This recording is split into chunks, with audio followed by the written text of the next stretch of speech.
네, 고소한 우리 지역으로 풀어보는 시사 한마당 백금열의 뉴스 못하 시작합니다. 안녕하십니까? 안녕하십니까? 네, 화요일입니다, 선생님. 네, 오늘 날씨 참 좋았죠? 요즘 날씨 예술이던데요. 네.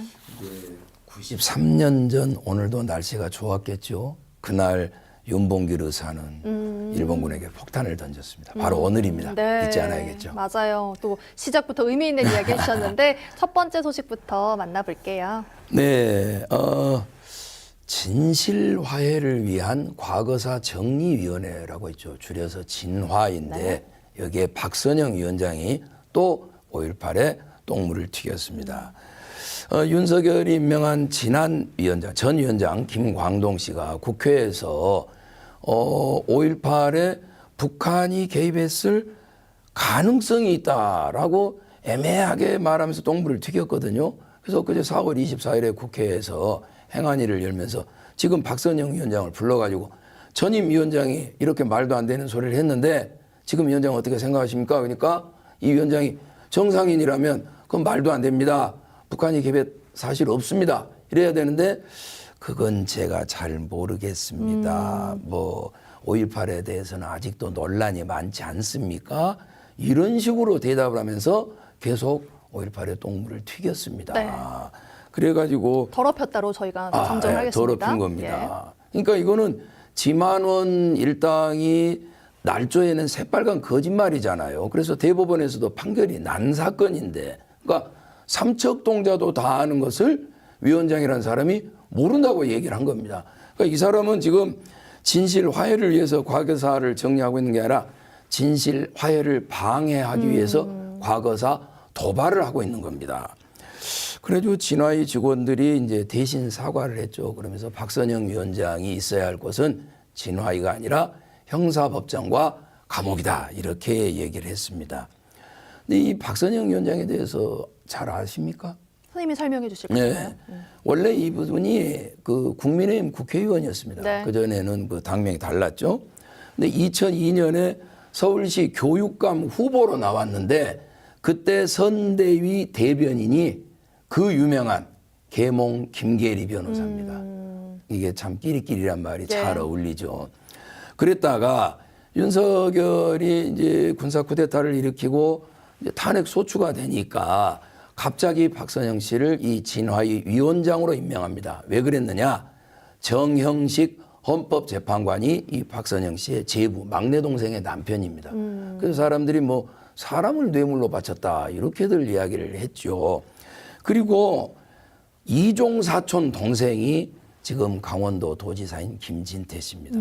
이 김진태 씨는 또 지만원을 국회로 불러 들여가지고 공청회라는 이름을 걸고 역시 5.18을 더럽혔잖아요. 그때 뭐 5.18만큼은 우리 우파가 물러서면 안 된다 이런 막말을 했었습니다. 그러니까 이 본인을 비롯해서 이종 사촌 또 대변인 뭐 해가지고 자기 표현입니다. 적폐 가족이라고 해도 과언이 아닐 정도입니다.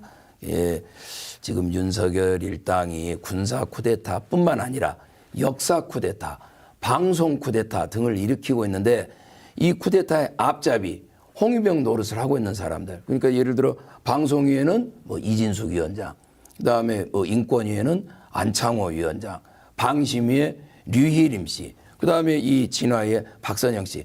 이런 사람들을 우리가 지귀현 판사 기억하듯이 꼭 기억해야겠다는 말씀드립니다. 네, 이미 지금 밝혀진 사실을 모르겠다고 이야기를 하고 진실을 네. 밝히는 걸 오히려 방해하고 있다는 게 정말 화가 나는 소식이었던 것 같습니다. 네. 자, 다음 소식은 어떤 건가요? 네, 광주시에 용도를 잃고 방치된 공공건물이 수두로 가다는 얘기인데요. 그러니까 방치, 말 그대로 버려진 건물이요. 네. 공공건물이 뭐 유스호스텔, 창고, 어린이집, 행정복지센터, 경로당, 요양, 병원, 호텔, 뭐 도서관의 별관, 정수장, 사무실, 뭐 노인회관 이렇게 여러 개가 있답니다. 근데 구별로 처리 방침이 다르다 그래요. 광산구는 나중에 어찌 될지 모르니까 그대로 두자. 또 북구는 우리 구에 있는 건물은 낡고 위험하니까 헐어버리겠다. 또 남구는 이것을 팔아서 구 수익으로 집어넣겠다. 뭐 이렇게 한다는데요. 저는 그 서울에 그 정수장, 선유도 정수장, 뚝섬 정수장 가보셨잖아요. 네. 시민들을 위한 공원로 개발을 했지 않습니까? 또 종로 창신동에는 채석장이 있었는데 채석 돌을 깨고 나니까 거기 암벽이 흉하게 있었을 거 아니에요. 거기도 공원로 개발해서 시민품으로 돌려줬습니다. 그래서 저는 우리 지자체가 그 새 건물 지어서 지적 쌓는데도 좋지만 기존의 건물들을 재활용하는 데 좀 적극적으로 행정해 주시기를 부탁드립니다.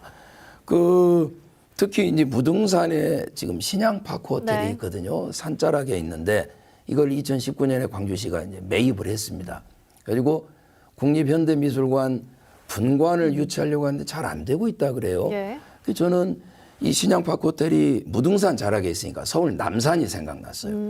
남산에 옛날에 주한미군 사료라고 외인 아파트라고 큰 아파트를 지어놨어요. 남산을 통째로 가리니까 이걸 90년대에 폭파시켜 버립니다. 그래서 지금 뭘로 만들었냐? 식물원로 만들었어요. 오. 남산에 있으니까. 네네.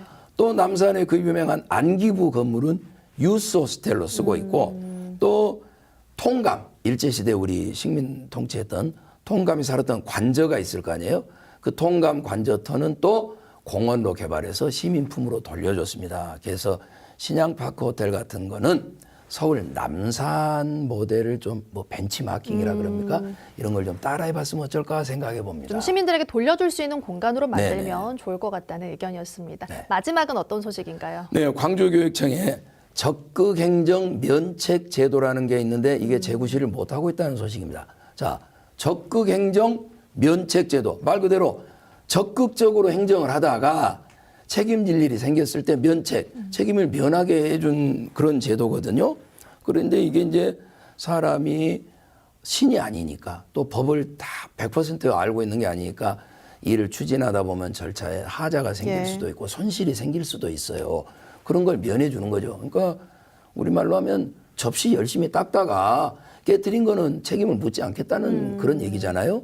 그런데 지난 5년 동안 이 적극행정 면책제도 신청한 건이 딸랑 2건 있었답니다. 오. 그것도 전임 교육감 시절이었고 예. 현 교육감 시절에는 이 면책제도를 신청한 사람이 없다 그래요. 그럼 뭐 이거 뭐 있으나 마나한 제도 그런 아니에요? 거죠. 그러니까 그 전에 이 신청한 거 한 건을 보니까 코로나 유행 시기에 예. 학생교육문화회관에 매점하고 식당이 이제 들어와 있는데 코로나 때문에 이제 여기를 다 폐쇄해 버리니까 예. 이분들은 손해를 보게 되잖아요. 그래서 이분들께 규정에는 없지만 이분들 계약금 돌려드리고 더 손해 보지 않게 해준 겁니다. 그러니까 초유의 일이기 때문에 규정이 없어도 적극적으로 행정한 거 이런 건 좀 칭찬해야 마땅하다고 생각해요. 근데 지금 3년 동안 이 면책 제도를 신청한 건수가 없다. 이 말은 다시 돌려 얘기하면 접시를 적극적으로 안 닦고 있다는 얘기 아니겠습니까? 그러니까 네. 최소 행정을 하고 있는 거잖아요. 그래서 부탁을 드립니다. 우리 그 영화에 유명한 대사 있잖아요. 임자 뒤에는 내가 있잖아. 임자하고 싶은 대로 해. 여러분 공무원분들 뒤에는 우리 시민들이 있습니다. 저희가 적극적으로 지지해 줄 테니까 적극 행정해 주시기를 부탁드리겠습니다. 네, 소극 행정 말고 이름 그대로 적극 행정 제도 잘 활용될 수 있기를 좀 바라겠습니다. 오늘도 알찬 소식들 못하 오셨는데요. 말씀 잘 들었습니다. 고맙습니다. 고맙습니다.